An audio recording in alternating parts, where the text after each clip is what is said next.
Dans la nuit du 25 au 26 novembre 2022, dans le petit village tranquille de Praec, dans les Deux-Sèvres, un jeune couple quitte une soirée entre amis pour aller dormir à quelques mètres de là, dans la maison d'un proche qui leur a laissé les clés. Un geste banal, une fin de soirée comme il en existe des milliers.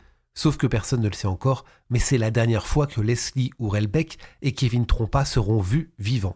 Leslie a 22 ans, Kevin 20, ils sont jeunes, amoureux, encore au début de leur histoire, et ce soir-là, ils viennent simplement passer la nuit dans ce village, après un dîner chez un ami de Kevin, pendant que le chien de Leslie, Onyx, les accompagne comme toujours. Le lendemain, pourtant plus rien, aucun appel, aucun message. Leur téléphone cesse de répondre, leur silence devient inquiétant et très vite, leurs proches comprennent que quelque chose ne va pas, parce que ni Leslie ni Kevin ne sont du genre à disparaître volontairement du jour au lendemain. L'inquiétude monte encore un peu plus lorsqu'on découvre que Kevin avait avec lui près de 10 000 € en liquide officiellement pour acheter une voiture et que, quelques jours plus tard, des effets personnels du couple sont retrouvés, jetés dans un conteneur à vêtements, comme si quelqu'un avait voulu effacer toute trace de leur passage.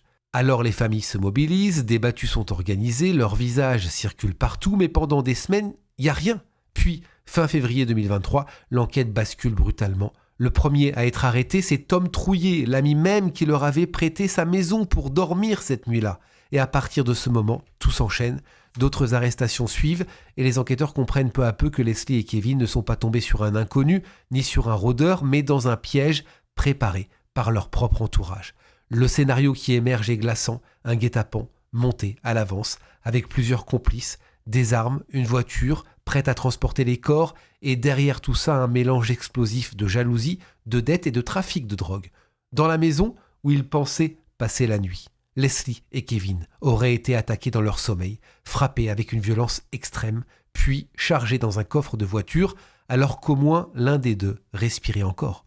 Quelques jours après les arrestations, les corps sont finalement retrouvés, enterrés, séparément en Charente-Maritime, dans des zones isolées. Leur chien, lui, ne sera jamais retrouvé avec certitude.